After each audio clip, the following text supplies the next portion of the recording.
open your phone, scroll through your feed, and what do you actually see? Oh, it's just a relentless barrage of culture wars right now. Right. Screaming matches over the 2024 election, people getting canceled, other people boycotting the cancelers.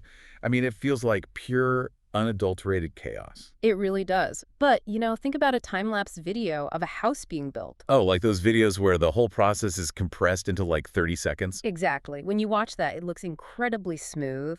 The foundation gets poured, the framing goes up, the roof goes on. It's this perfectly logical progression. Yeah, it looks so easy on fast forward. But if you zoom in on any single Tuesday during that construction, you can't see the house for the sawdust. Right, you just see framing materials scattered everywhere and hear Yeah. the deafening noise of saws and hammers. Exactly. And when we look at the current state of modern culture, especially the political fallout of the mid-2020s, I mean, it feels a lot like standing in that sawdust. We are just surrounded by noise. We really are. But what if there is actually a blueprint buried under all that mess? Well, welcome to today's deep dive.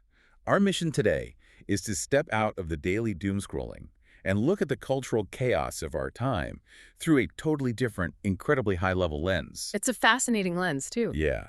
We are exploring a concept called developmental structuralism, which is basically a way of mapping out how human societies evolve from one era of thinking to the next. And to do that, we have an incredibly thought-provoking source today. We are pulling from an excerpt in Chapter 9 of Sean Dempsey's 2024 book, Trump Again. Yeah. How could America let this happen? Right, and in this specific chapter, Sean steps away from the typical partisan shouting. He actually interviews his own brother, Brendan Dempsey. Yeah, and Brendan is a published author and an expert on something called metamodernism, as well as the complexification of systems. Together, they map out how society evolves, why incredibly complex ideas get weaponized into simple cliches, and how understanding metamodernism might actually be the key to making sense of the 2024 election and the broader culture wars. It's a lot to cover. It is. Okay, let's unpack this by starting with Sean Dempsey's primary thesis.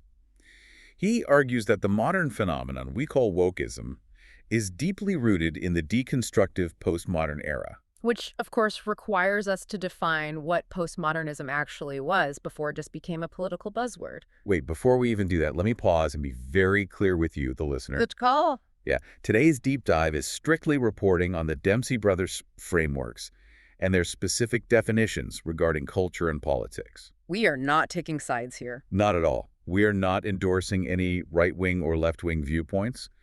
Our only goal is to break down the ideas contained in this original source material so you can examine them for yourself. Right, the intention is pure analysis. Exactly. So taking it back to the academic roots. Yeah, if we go back to the original highly academic purpose of postmodernism in the mid-20th century, it was basically designed as a tool. A tool for what exactly? Well, in the academy, postmodernism was about stepping back from society to objectively examine systems of power. Ah, Think about early racial studies, feminist studies, queer studies.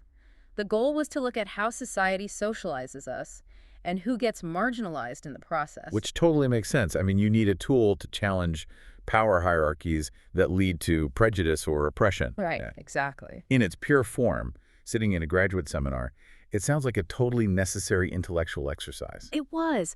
But what's fascinating here is how Brendan Dempsey introduces the concept of downward assimilation.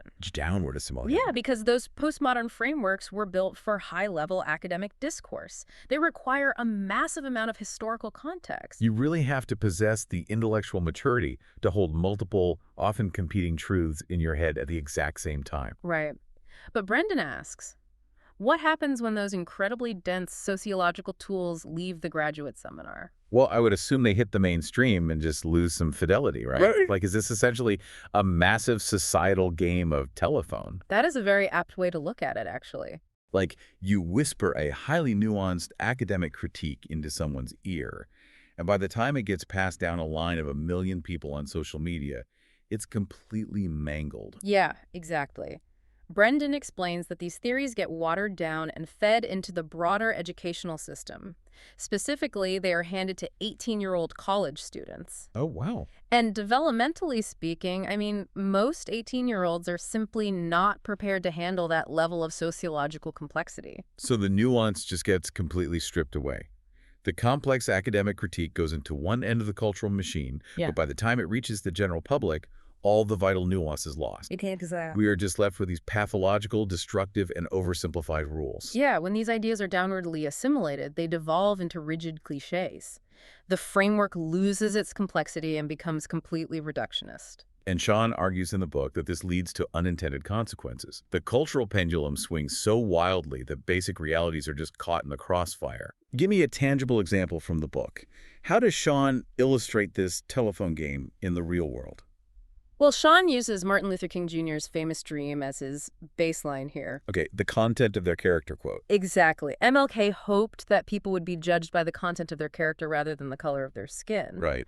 Sean contrasts that with modern woke methodology, which he argues has downwardly assimilated into a system that heavily prioritizes judging people primarily by their group identities and skin color. Wow, okay. For Sean, this represents a massive cultural regression. I can hear the pushback on that already, though. I mean, activists would argue that claiming I don't see color is a privilege that ignores real systemic issues. Right. Does the book address why that shift away from MLK's colorblindness happened in the first place? Brendan actually addresses that head-on. The shift emerged to tackle a very real blind spot: colorblind racism. Okay, break that down for me. Brendan points out that while saying I don't see color might have been well-intentioned, it actively ignored the lived realities of marginalized groups. Because if you don't see color, you don't see the systemic problems attached to it. Exactly. If you look at stark disparities in policing, Yeah. the statistical reality that Black people are pulled over at much higher rates, well, claiming we live in a colorblind society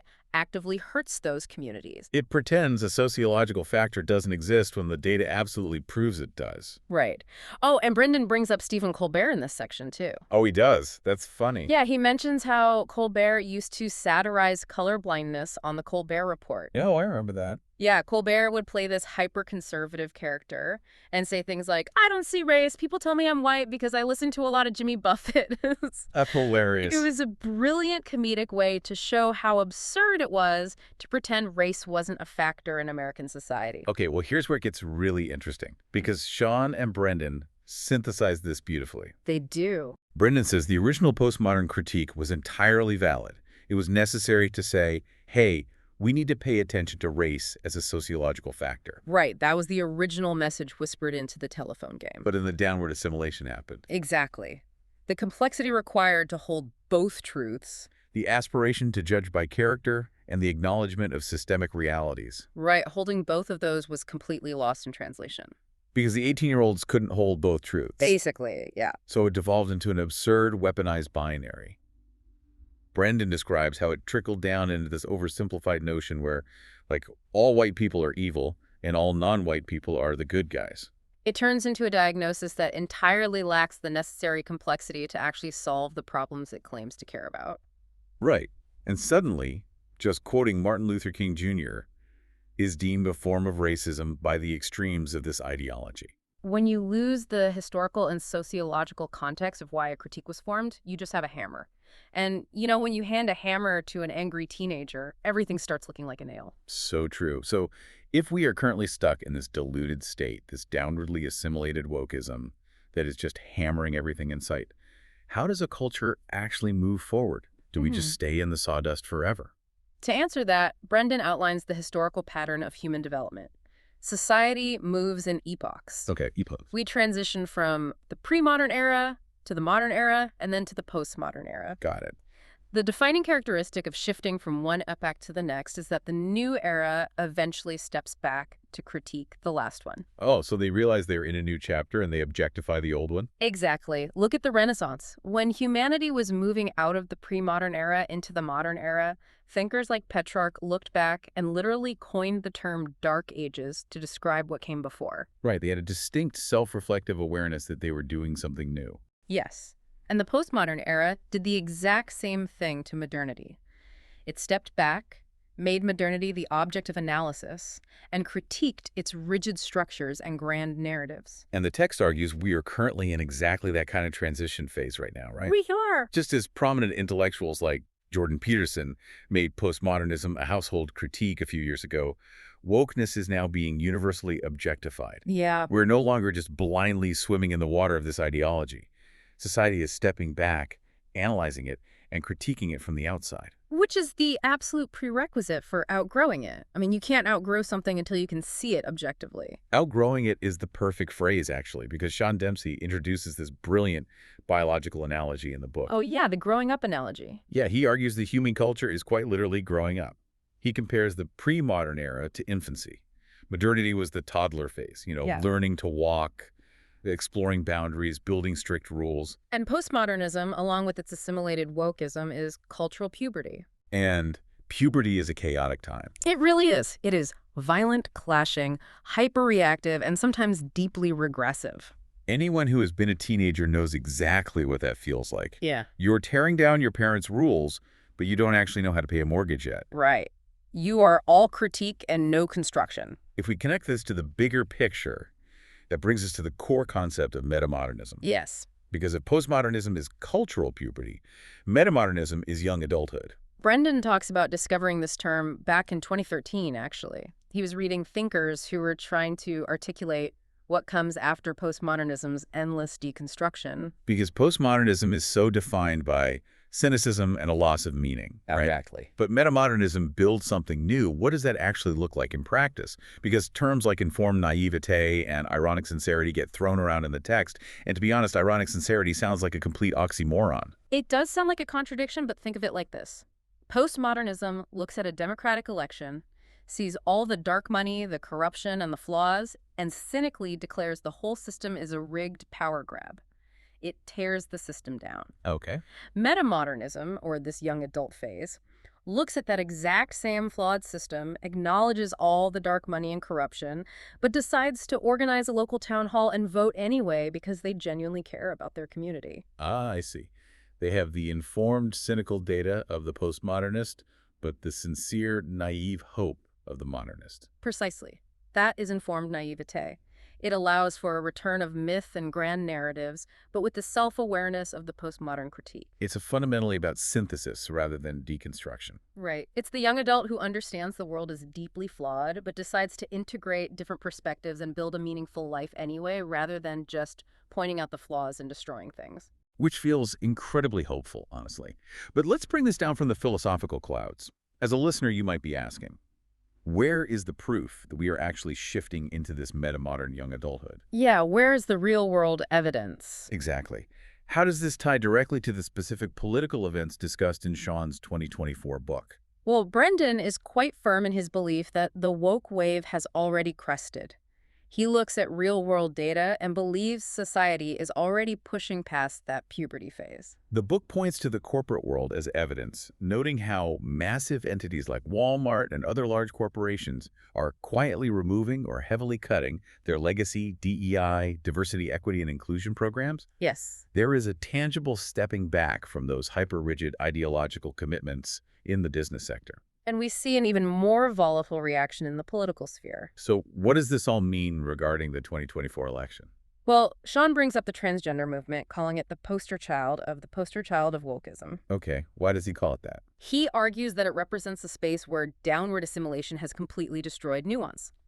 The text argues that if you try to have a complex biological or sociological discussion about gender, you are immediately hit with a pejorative like transphobe. The conversation is just completely shut down by a flattened buzzword. Exactly. And the book views Donald Trump's 2024 election victory as a direct macro-level backlash against the extremities of that leftist wokeism. This raises an important question, though. Is this political backlash actually evidence of metamodern progress? Like, is electing Donald Trump the cultural equivalent of reaching young adulthood? I imagine Brendan has a very strong opinion on that. Yeah, he does. He offers a massive caution here. Because true metamodernism, the kind of progress championed by contemporary thinkers like Hansi Freinacht or Stephanie Lepp, looks like synthesizing narratives. Okay, synthesizing. Right. It looks like navigating the culture wars with developmental politics. Yeah. That means you don't demonize either side. You put differing values into a dialogue to create a higher, more complex synthesis that serves everyone. Taking the best parts of the conservative structure and the best parts of the progressive empathy and building a better house. Exactly what a young adult would do. But Brendan points out that a lot of the backlash we are seeing right now is emphatically not that. Right, it's not synthesis. No, much of it is pure reactionary regression. He gives a very stark example from the source. Instead of moving to a balanced, complex space regarding childhood education, we are seeing reactionary moves. Like what? Well, where drag queens reading to preschoolers are being outright replaced by Trump-praising pastors reading Bible stories to kids in Oklahoma public schools. Wow. That isn't synthesis at all. That is just swinging the pendulum completely to the opposite extreme. Exactly, and this pendulum swing creates what Brennan calls strange bedfellows. You end up with political coalitions where Christian nationalists who want to enforce strict religious authority are teaming up with anti-authoritarian libertarians. On paper, those two groups have completely incompatible worldviews. Totally incompatible. Okay. But they're uniting strictly through a shared anti-woke sentiment. The enemy of my enemy is my friend. Right. But as Brendan points out, that isn't metamodern synthesis. That is just a different flavor of cultural regression. It's just another teenage rebellion wearing a different outfit, still tearing things down instead of building that young adult foundation. Which brings a very sobering reality to the surface. Cultural progression, moving successfully from this messy puberty into a mature, metamodern young adulthood is never guaranteed. The text makes it very clear that we could just fail. Yeah, history is full of cautionary tales. Brendan reminds the reader quite bluntly, Rome fell. Empires collapse. They do, and when they do, societies can lose centuries of complexification. It takes hundreds of years to regain that lost knowledge and civic structure. It's scary to think about. It is. We're at a bifurcation point right now. We could break through the current chaos to a higher metamodern complexity, or we could easily fall into a regressive, reactionary breakdown. Both options are very much on the table. Which means we can't just sit back in the sawdust and assume the house will build itself. Brendan adapts that famous Martin Luther King Jr. quote. We've all heard, the moral arc of the universe is long, but it bends towards justice. Right. But Brendan adds a crucial caveat. It only bends toward justice or toward collective intelligence if we actively bend it. We cannot get in our own way. We have to do the work of updating our shared cultural curriculum. It requires intention. We have to actively elevate our collective problem-solving capacities, rather than just yelling across the partisan divide and feeding the downward assimilation. That's the real challenge. It is. So I want to leave you with a final thought to mull over today. Think about that time-lapse video of the house being built, or Sean's analogy of society going through a violent, clashing puberty phase. Yeah. We know the goal is to synthesize these conflicting viewpoints and graduate into a mature, metamodern adulthood. But look closely at the architecture of the platforms you use every single day. That's a good point. Look at your media consumption, the algorithms that feed you content, the debates you engage in online. We know that outrage and oversimplified binaries are what drive clicks, engagement, and corporate profits. It's all about the algorithm. So the question is, will our current digital ecosystem ever actually allow us to graduate into young adulthood? Or are the algorithms deliberately engineered to keep us forever trapped in the profitable rage of cultural puberty? Man, that is the defining challenge of our era. It really is. Thanks for taking this deep dive with us. We'll see you next time.